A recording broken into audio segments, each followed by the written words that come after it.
Paano maghangin ng gulong ng sasakyan gamit ang 12 volts tire inflator. So ito nga palang ating portable 12 volts tire inflator. Kaya natawag natin itong portable. So pwede din siya sa cigarette ng ating sasakyan at pwede din siya sa kuryente. Ito yung tinatawag natin cigarette outlet. Tapos gamit tayo ng adapter. So ito yung pang 220 volts or yung pang kuryente. So dito saksak natin to dito. Then ito saksak natin sa kuryente.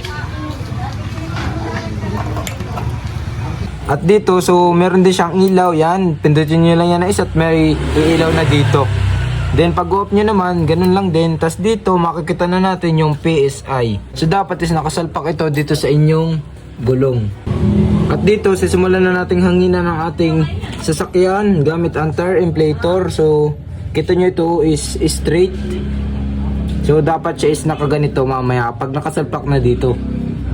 So salpak na natin. So ayan.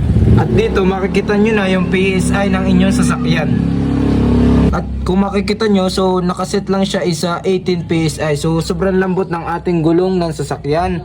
So kapag dadagdagan naman natin ng PSI, tap nyo lang itong plus button.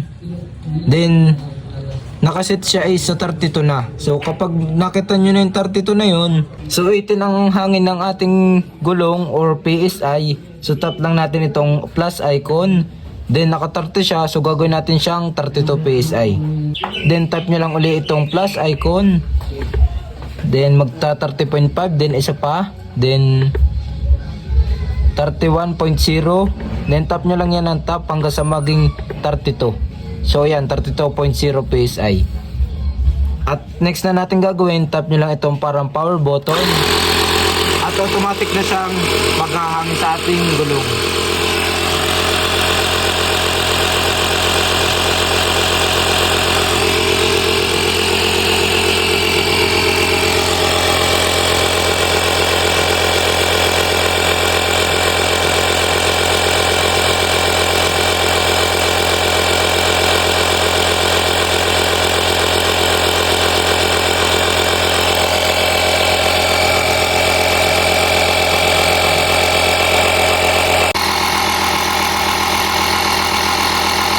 Automatic na siya yung titigil.